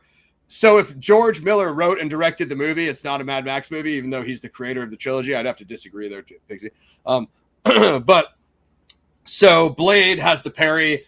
He slices off Frost's arm just like he sliced off Quinn's 2 or 3 times. Then he slices Frost in half. But as Frost is ripped in half, the Lamagra power regenerates him. Honestly, the blood on that part doesn't look the best, Gaz. Like, it's just like these big, like, circular blood bubbles. But again, it was 98 CGI, so I'm not going to dock him for it. Yeah, but when we get down to talking what the original ending was, and it was actually a swirling blood, and it looked messy, man. So I saw it. Yeah, it was unedited. The alternate ending. Yeah. They have the alternate ending on the DVD. It's complete crap. Oh, we could definitely fight about it. I'm gonna just let it be known for infinity for the audience. Pretty much anything George Miller does, I'm gonna debate you guys. I would say that Furiosa is not his best, but it's not the worst either. You know what I mean? Like, directing and editing wise, it's still Miller. Yeah, it wasn't that bad. There was some moments in there which we broke down. There was still some sick moments. It was just story. It's watchable. Yeah. And none of that is due to Miller's directing or editing. His wife is his editor, Miss Miller. I still think they're the best, husband-wife duo in the industry. Well, we're supposed to be getting those other Mad Max movies that are coming as well. So Hardy said Wasteland was off because Furiosa did. What was it called? Furiosa. Furiosa didn't do that good. But then, like, they asked him again more recently, and then I heard it was back on. So anyway, we'll leave that to George Miller and Tom Hardy explain. That's not my job. Gaz and I are just loyal fanboys waiting for Mad Max: The Wasteland. So we'll update on that. We'll update you guys on that when we get an update. The PC game was sick though. Very. Which I finally beat it, Gaz. So yeah, okay. So this is it. The iconic Wesley Snipes freestyle line. But initially finds him too powerful to defeat. Blade injects Frost with all the syringes of the ET TA. The overdose causes his body to inflate and explode, finally killing him. But so we'll unpack that. So Blade backs up to the wall. He throws his sword up into the crack because he saw the syringes were stuck in the wall. And then when his handle does the trick booby trap operate thing, it blows open the wall. He does that spin, and of course he catches the syringes behind his back, guys. Totally unnecessary, but an awesome slow-mo shot and looked super epic. Just him doing the spin around behind. Yeah, didn't it? It helped set up his famous line, which he says after Steven Dorff pretty much goes. Yeah, so he throws like one or two into Frost's stomach, and he just hits him off. And then, so this next part, so Frost does that slow-mo kind of that weird slow-mo jump, yeah. And then Blade just like, obviously that jump was just so Blade could throw them all in his stomach in one shot. He's fast. Wasn't it? If he's faster now, why would he do a slow jump? Yeah, that's what I thought, because there was the scene before that where they're fighting where he says, okay, now my turn, and the guy's literally like the Flash. He does the zigzag, right? And then he does this like really kind of theatrical, trying to think of a polite way of putting it. Pause. Like, well, yeah, this is really weird slow-mo shot, isn't it? Which is hilarious. It was obviously just for Blade to land the syringes on him. There was no other purpose, especially when he has the speed. He could have just sprinted right up to him. But whatever, it's a movie. So I mean, the death scene is sick. Pumps him full of syringes. Overdose causes his body to inflate and explode, finally killing him. I do love how his whole body like deforms, explodes, but like that left leg is still fine. So when the body explodes, it's just like that left leg falls over. like why didn't that part get? But an extremely, again, this is back when 90s R-rated movies gave you the hero killing the villain with that satisfying execution scene, which obviously Furiosa missed by a mile. Karen offers Blade to cure himself. Instead, he asks her to create an improved version of the serum so he can continue his crusade against vampires.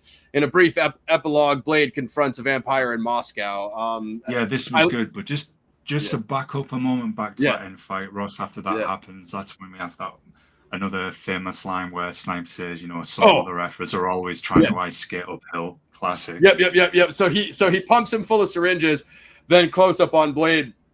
He says some other effers are always trying to ice skate uphill. No one has ever known what that means. But then when the guy explodes, it is the best ending line in film history. Snipes actually improv that line, guys. It wasn't in the script. Whoa. So absolutely hilarious. It means he just thought of that in the scene, said it, and then the director was like, hey, that was awesome. I'm keeping it. It worked, yeah. It worked. Legendary, man. Legendary. Most iconic line in film history. So good. And that Moscow scene that you've just you were just describing, that carries the tone from the opening of the movie. Gritty, dark, menacing.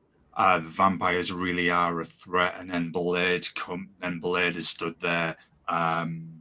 What's his line? Something comrade, isn't it? Catch you about comrade. Yeah, he used the Whistler line. Whistler. Yeah, in Russian. Awesome. Yeah, in Russian.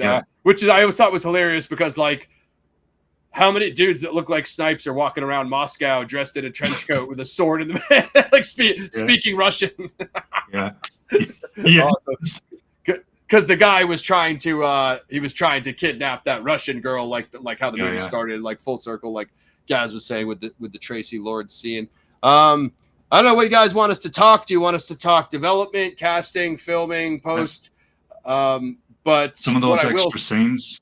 Some of those extra scenes, Ross, well. definitely that is deleted. One we can definitely start with is alternate ending. I remember they show you Blade on a rooftop with Karen, and I can't remember the exact line, but I think it's again more or less she's offering, right, do you want a cure? And he's no, just work on a better serum, as Ross just said.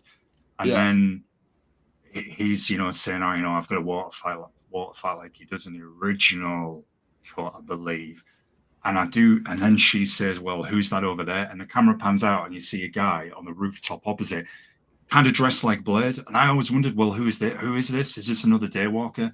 And we never got that. I know in Blade Trinity they revealed Drake, aka Dracula, as the only other Daywalker, I guess. But I always wanted them to do something with that, Ross. I thought, is there another Daywalker in another part of the world who's fighting vampires?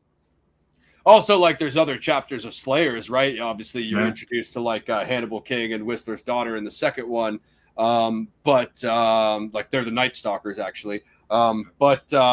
You know, it could kind of be like, have you seen Ghost Dog, Gaz? With classic man, Forrest when Whitaker. he's in the streets and he meets RZA, and RZA's like another street samurai. So you assume like there's other Slayers like Blade in different cities that can. Well, Whistler even references that earlier in the film. You know, when he's talking with Karen, he says, "We move city to city, hunting as many of them as we can." And there's those and a few others. And like we said, Whistler's been around before Blade, so he obviously had partners that he worked with in his crew. So we were talking about too. I mean, I think it's well directed, well edited. I just think its limits were story. The story is not as like Punch the original. Nomax is good. I like the whole virus he's spreading. So it's got some good concepts, and then I think Guillermo del Toro is the director, so it's got the famous director. I like Snipes' performance in 2. Overall good. It's not as I wouldn't be able to rate it as highly as 1, as Gaz was saying. Yeah, agreed. It's got some good editing on the kills and stuff and the special effects. So we'll talk a little background production. The character Blade was created in '73 for Marvel Comics by the writer Marv Wolfman and artist Gene Colan as a supporting character in the 1970s comic The Tomb of Dracula. The comic Blade used teak wood knives and was much more the everyman in his behavior and attitude. Though courageous and brave, he displayed flaws as well, such as the inability to get along with certain other supporting cast members and a hatred of vampires that bordered on fanaticism. The character was not originally a daywalker, but a human being immune to being turned into a vampire. Lacking the superhuman speed and strength of his undead quarry, he relied solely on his wits and skill until he was bitten by the character Morbius, as seen in Peter Parker's Spider-Man 8, first published in August 1999. The film portrayal of Blade was updated for a 1990s audience. The comics character was subsequently modified to match. Goyer replaced the daggers Blade used in the comics with a sword and gave him a more samurai-like aesthetic. The film's version of Deacon Frost also differs greatly from his comic counterpart. He was older with white hair and literally a church deacon, but the film retains Frost's upstart ambition. Yeah, I was going to ask you that, guys. I was wondering about how Frost was in the comics and how it. Hey, what up, Mike? Mike's just dropped that legendary line we were talking about. Some definitely 100, bro. Ice skate uphill. Yeah, for real. Development. This is what Ghazi was talking about when New World Pictures bought the rights to Marvel Comics. They were set to make a Mexico set Western starring Richard Roundtree as the vampire hunter. Okay. I was not aware of that. Marvel Studios then started to develop the film in early 92. Okay, this I did know, when rapper LL Cool J was interested in playing the lead role. They did talk about that on the bonus features in the DVD. And that's just, thank God, because I'm sorry. LL, you're my guy. I respect what you did in hip-hop. You are no Wesley Snipes, my brother. Blade was eventually set up at New Line Cinema with David S. Goyer writing the script. When Goyer heard a film was in development, he went in to pitch with director Ernest Dickerson. David Fincher was also attached to the project and even worked on the script with Goyer. Dude, I did not know that, guys. That's insane. David Fincher, director of Fight Club, director of Zodiac. Fincher is one of the best directors of all time. I did not know he worked on the Blade script. That's tight. New Line Cinema originally wanted to do Blade as something that was almost a spoof before the writer convinced them otherwise. Yeah, Goyer was like, yeah, don't do that. At one point, the studio even asked if Blade could be white. Talk about a 1998 conversation. Yeah, I mean, he's not. I mean, okay, originally in the source material, he's supposed to be like a mixed race dude from Soho in London, so he's not fully white. He still wouldn't appear, as ill as us. And like, not I'm like, no, there's only one Blade. Anyway, I'm sorry, there's enough white characters. Like, we can have one black actor do it. I'm sorry, it's not like and look at Bloodsport and the new Suicide Squad. You got tons of guys now. They're even freaking Will Smith and I Am Legend. I mean, you have tons of stuff that works since. They asked if he could be white. No, thank you. Goyer wanted to take the character seriously and ground them in a sense of reality with vampirism as a biological disease. I think you got that right. He even pitched a trilogy of movies, almost Wagnerian in scope. He also wanted to demystify the vampires and treat them as serious villains with a greater sense of realism instead of the doomed romantic characters shown in Anne Rice's Interview with a Vampire. Goyer's early drafts predated but took a similar postmodern approach as the films From Dusk Till Dawn and Vampire in Brooklyn. After failing to get a Black Panther film into production in 96, Snipes signed on to star as Blade. Snipes also produced through his company Amun-Ra Films, that's what it was, and worked with the writers to invest the story with elements of classic tragedy like Lear, like Hamlet, to heighten the character's emotional drama. I mean, damn, most people don't think Lear and Hamlet when they watch Blade. Yeah, New Line was but them. Yeah, kind of. Now you said that, it kind of makes sense on the emotional side. Yep. Yeah, definitely. Pretty awesome. Even when just before Blade's going to storm Deacon's lair, and it's the bottom of the tree and everything. That's got very kind of. He's got the bonsai tree. Yeah, totally, man. And he does a lot of meditation. He also burns sage before he goes, so he does like a lot of his own meditation rituals, which is sick. That's the samurai element brought forward by Goyer. Casting: when Goyer first pitched the idea of doing Blade, Michael DeLuca, head of New Line Cinematography, suggested Denzel Washington, Wesley Snipes, and Lawrence Fishburne. I'm like, I cannot picture Denzel, even though he's him. And Lawrence Fishburne has so many fire roles, but I can't see him as Blade. But to Goyer, Snipes is always the perfect choice for Blade. The finalized script was sent to Snipes, and no other actor was seriously considered. Thank God Goyer got that right. Patrick McGoogan was the first choice to play Whistler. I'm not really sure who he is. As Stephen Norrington was a fan of The Prisoner in 1967. Oh, is that the? Oh, I've seen he's the dude from The Prisoner. Dude, The Prisoner is amazing. I love that show. You've seen it, right, guys? Yeah. Not for some time. So sick though. I love that show. John Voight was also considered for the role. I mean, Voight's up and down. I believe he's a Trump douchebag. So, filming. Blade was produced on a budget of 40. Like I slipped that in there. Blade was produced on a budget of 45 million in principal photography. Gaz is dying. Commenced on February 5th, 97, in large part done in Los Angeles, with some scenes shot in Death Valley. All sets were constructed and all on-set filming occurred in what was formerly the Redken Shampoo Factory in Canoga Park. All I know is Blade probably ripped that place to shreds. The effects for the film were done by Flat Earth Productions, and for 98, I thought the effects were good. Post-production, the first cut of the film was 140 minutes long and had a disastrous test screening with audiences. Heavy edits and reshoots were implemented, which delayed the release for more than half a year. The most significant change was the addition of the final sword fight between Blade and Frost, which did not exist in the original cut. In the original ending, Frost turned into La Magra and became a large, swirling mass of blood. This is what you were talking about, guys. The alternate ending and keeping his form. This was scrapped because the filmmakers could not get the special effects to look right. It could be seen as a special feature in the DVD. Stan Lee originally, this was what you were talking about, guys, had a cameo that was ultimately cut from the film.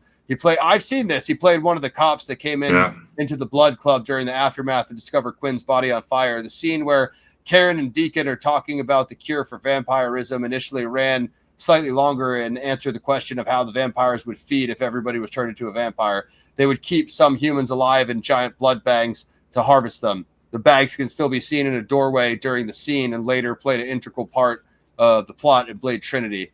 Marvel was not going to give Marv Wolfman and Gene Colan credit for the characters they created, but Goyer insisted.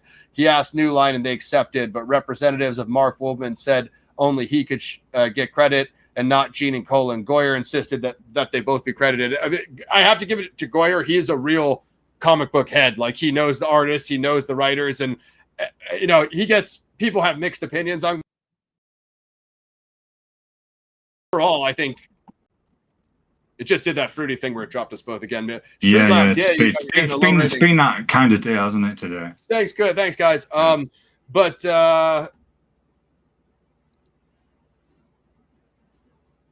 Not sure what's going on there. Yeah, dude, like I give Goyer kudos for that. I mean, even when the writers are like, hey, we don't get credit, but when you see any of these Marvel or any of these comic book projects, it usually says like characters, based on characters created by, like the original Batman, any of them. So for this to be the first big Marvel movie, the first successful one, and then the original guys aren't going to get credit for creating the characters. I mean, I get what those guys are saying. Goyer wrote the script, so he should get story credit, but Goyer shouldn't get character credit because he didn't create those characters. He obviously took them from pre-existing source material. So I like the fact that Goyer stood up for that and fought for it. You know what I mean? Yeah. Music. A soundtrack containing hip-hop music was released on August 25th, 98. Epic Records peaked at 36 and 28. The British techno band The Prodigy was approached to do the soundtrack and score the film, but had to turn down due to other commitments. That sucks because I think they would have killed it. That movie is built for them, man. Built for them.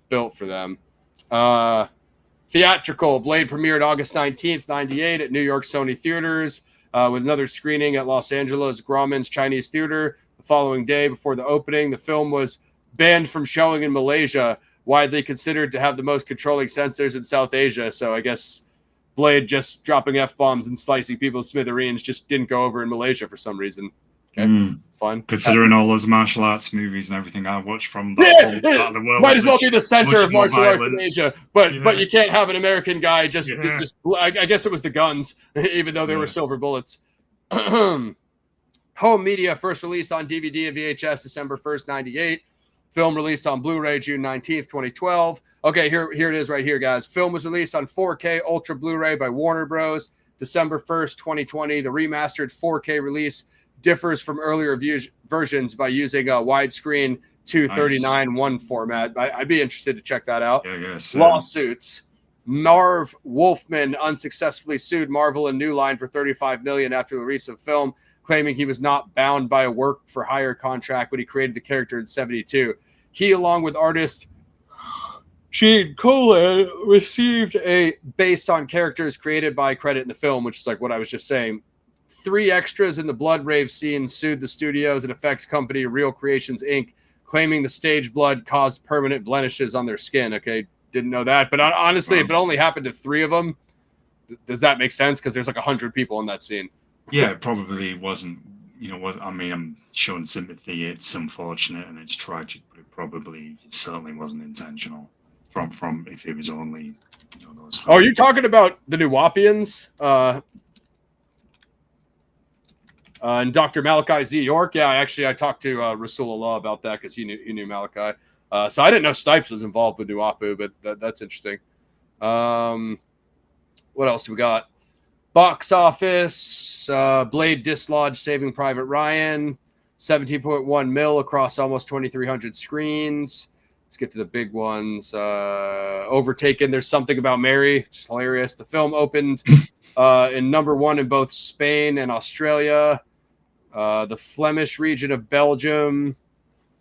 Just trying to see where the big numbers were here. Blade remained the top North American second weekend, earning 11.1 million. Blade finished its box office run with 70 mil domestically and 61 million worldwide for a total of 131.2 million. Despite the success of the film, Marvel shared only a flat fee of $25,000. And you know what happened there? Even before Darth Disney turned up, Marvel was like, wait, people are buying comic book movies. We should make thousands more. And just, never stop making them, which is basically what happened. Critical response, I won't go too much into. We'll talk. Roger Ebert gave the film 3 stars out of 4, writing, Blade is a movie that relishes high visual style. It uses the extreme camera angles, bizarre costume and sets, and the exaggerated shadows, the confident cutting between long shots and extreme close-ups. It slams ahead in pure visceral imagery. Sounds like Ebert was pretty complimentary of it, which is cool. Accolades. The film was nominated Best Horror Film, Best Makeup at Saturn Awards. Stephen Dorff won Best Villain at the MTV Movie Awards, while Snipes was nominated for Best Fight. How are you nominated but didn't land it? Video game. Blade 2000 video game, which Gaz was talking about. A video game prequel was published and released by Activision in 2000 for the PlayStation. Received mixed reviews on Metacritic. It received a weighted average of 51. I heard the control was pretty bad on it, guys.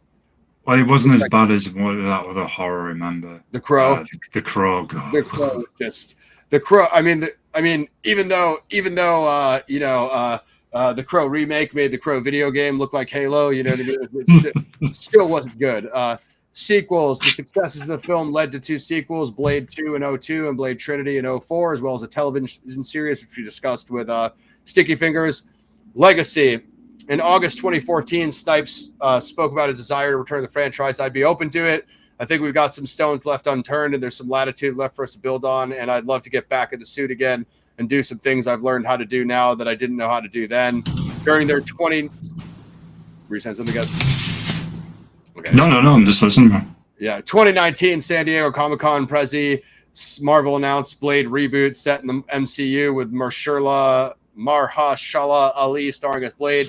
Some fans of Snipes were disappointed, but Snipes has expressed his support, saying he would do great. 2021, Marvel published The Darkhold Blade one-shot written by Daniel Kibblesmith, presenting an alternate editing to the film, where Deacon Frost succeeded in his plans, using his power, attained his avatar of La Magra to turn billions of humans around the world of vampires. 2024, Snipes revised his role in the MCU as Deadpool and Wolverine. So we will get to our ratings. And then the one thing I was going to throw in there, guys, was Steven Dorff at times didn't think the film was proceeding right. And Snipes had to set him straight. And he's like, dude, you just got to trust me as a producer. So after they shot some dailies, Snipes sat him down on the monitor and showed him some of the stuff. Look how it's coming out, dude. It's coming out good. And then once Snipes and Dorff had that conversation, Dorff was able to see Snipes' vision. So Dorff didn't know where it was going. You know what I mean? So I don't blame him. I think it was good casting. I respect it. Gaz and I can get, unless you have any final thoughts, Gaz, we can get on to our. I'll cover these in the ratings in a moment. Hell yeah. So Blade 98, guys, the anniversary. This is what you guys wanted. It has a 7.1 out of 10 on IMDb with over 320,000 ratings. I am a Wesley Snipe Blade fanboy, so it's a 10 out of 10 for me. 10 out of 10. Yeah. I said 9.5 at the start of the show, but man, I could easily be a 10.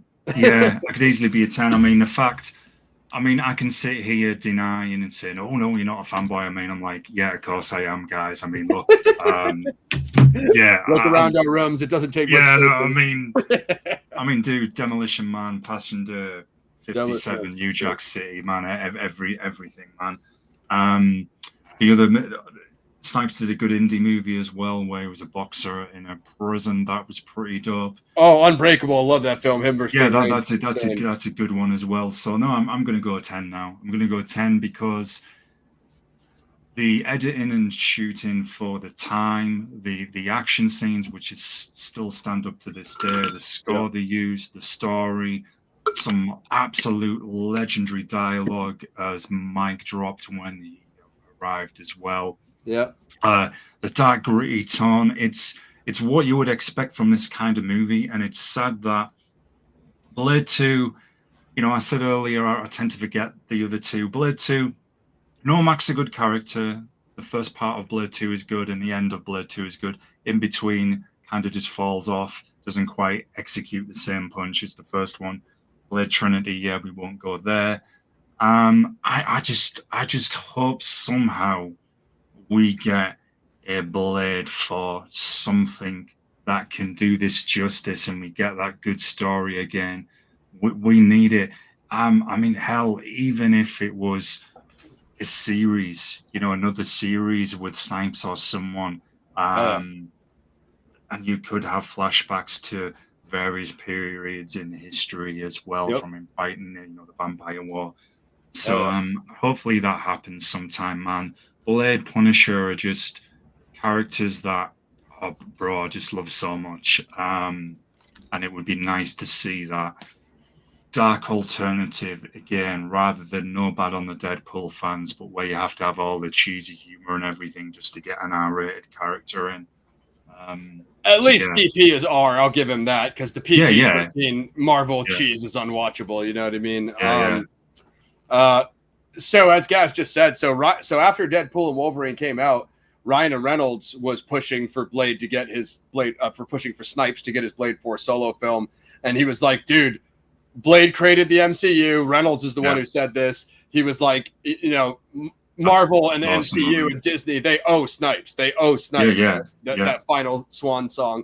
But I do want to address one thing, one plot hole. So we don't see him die on camera, but Whistler gets infected. We hear the gunshot, and Whistler comes back in Blade 2. I forget how they explain it in Blade 2. He just says he didn't kill himself, but he was infected. He tried the cure, and then he got captured again. They don't say in Blade 2, because I only just recently watched it this week, Blade 2.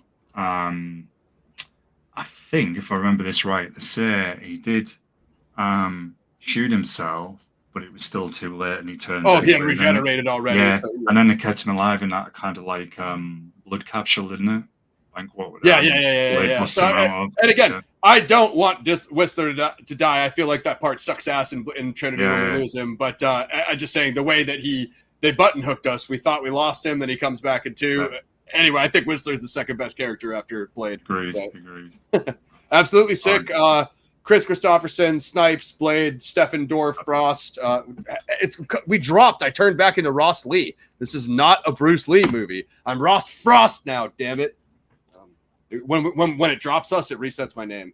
Sorry about that. Yeah. We've had some weird technical moments today, which I thought was just on my side, but hey, it happens sometimes, folks. So kind of strange.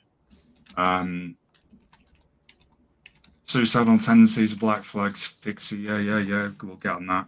I fucks with Black Flag. We'll see about getting Repo Man on for you. So that's Blade 1998, my friends. Gaz and I are going to try to do Toxic Avenger Remake next week. Let's just call that schedule tentative, guys, because we're not 100% sure on that. Once we get the Toxie show scheduled, I will post next month's schedule, which we do have some special stuff coming up. We got some Tarantino. Rest in peace, Michael Madsen. Gaz and I are going to finally do Avenging Force, make our return to the Avenging USA Most Dangerous Game realm, and then hopefully bring a new guest up, not a new guest, but another one of our guest cameo features for a review in the Mafia mob space, and then we'll be back to Westerns, and shortly after that we'll be October, aka Zodtober, on this channel. So get your horrors in. We want to try to do Hellraiser and get that logged in. So get your horror recas in. I see Tim's in there with Troll 2 and Deathstalker. Troll 2 is that the movie on Netflix? I've seen the first one, the Norwegian movie, by any chance? I've seen Troll 1 and Troll 2. It's like the trolls under the bridge. Those are actually pretty dope. I rock with those. Similar to a Pumpkinhead kind of vibe. Oh, right. Okay. I was thinking there's something else. Yeah, I don't know what the Netflix thing is. I didn't say it, Pixie. I didn't say it, Pixie. I didn't say it. I'm not going to tell you guys until the schedule drops. But I think that's everything from our end. Blade, make sure you go watch it. Get the book. Was that Talon of God? Talon of God. Highly recommended. If you like Blade OG, the character in here, the central character, is very Blade-like. You love it. It's great. It's got all the themes. I really enjoyed it. Highly recommend it. So definitely get that. Massive shout out to Wesley Snipes as well, and hopefully you do get a 4th Blade movie one day. We all want it. I mean, at the very least, if they could just make if we're literally not going to get anything, guys, of course, there's the Blade anime on Netflix that we didn't mention. If you could just make a sick, Peter Chung is the artist who did Aeon Flux that did the Riddick short theory. Imagine if you had Peter Chung draw Blade and then have Snipes do Blade's voice. So you could, if Snipes is totally done physically live action, then let's have him do the voice in the video games. I think Michael Jai White plays Blade in Marvel Rivals, so you do have some Michael Jai White in the video games playing Blade, and he looks sick with the sunglasses. But you could have Snipes do a video game voice. You could have Snipes do an animated voice, animated movie. I mean, I feel like there's still, if we're gonna get a friggin' Army of Darkness animated project, I feel like you could get a Blade animated project. Army of Darkness is pretty niche. Check out the Patreon. We'll have some new stuff on there regarding the sci-fis and Most Dangerous Games stuff. Like, sub, share, click join to become a member. You can still get your donations in to get your name in the credits of Z-Files main series, episode 5, the Lake Herman Road ambush, and episode 6, the Blue Rock Springs attack. As soon as Cole gives me confirm, I'll have that show posted and linked. So look out for that. I'll be having I think that's either volume 19 or 20 of the Zodiac interview series with Michael Cole, author of the Zodiac Revisited trilogy. And not much for else. Host is on vacation next week, guys, but if I'm able to screen Toxie, me and Gaz will talk about what we can do to get that scheduled, and then just tune in. We'll hit you guys with the schedule for next month. And after September, get those horrors in, guys, because we'll have Hellraiser, and we'll have some of the stuff that Slip has put us onto horror-wise. Try to get as many of those as we can. Another horror due in October, November time as well. Could be Aura. That's the Yep. new Mortal Kombat movie. Yeah, absolutely. Yeah. yeah, no doubt. But all right, guys, I think that's it. Like, sub, share, click to join. Join for free on Patreon with your Gmail, and think that's pretty much it. It looks like you guys always tune in at the very end. I don't know what it is about that. Like I see the thing jumping, and then I'm supposing you guys have to go all the way back and watch beginning to see what we said about Blade. But see all the tech errors. Yeah, all the times we got dropped and my name got changed to Bruce Lee in a Blade review. As rejoining back and forth. Yeah, his mic dropping. Have some good moments there. I'll give you guys 1 minute. Any last final questions for me on Blade, the channel, Zodiac, anything upcoming, recommendations, suggestions, whatever. Thank you, Pixie. Appreciate you as always for coming through. I'll give you guys one last minute. And then me and Ghazi are going to get on to cruising. I got to finish packing. And I will be off on my flight tomorrow. But don't worry, guys. I'll get a new shelf, and I'll set up all the gear like it was before. We just had some technical difficulties here at the outpost. So everyone's done. So have a good one, folks, and see you next time. Nothing more coming in. I'll do it, guys. Sub Gaz over at Mosh Shinobi, and yeah, I mean we're always up for Carpenter, so we can see what we can do for some Carpenter or whatever we haven't done. We did The Thing. We did They Live. Peace, Tim. Appreciate you. Thanks for coming through. Thanks, Tim. All right, guys. Like, sub, share. Click to join to get a membership, and join for free with Gmail over on Patreon, and join subscribe to Gaz at Mosh Shinobi. We'll have more stuff coming through. Blade, 1998. The GOAT. Snipes is him. Yep. We are out.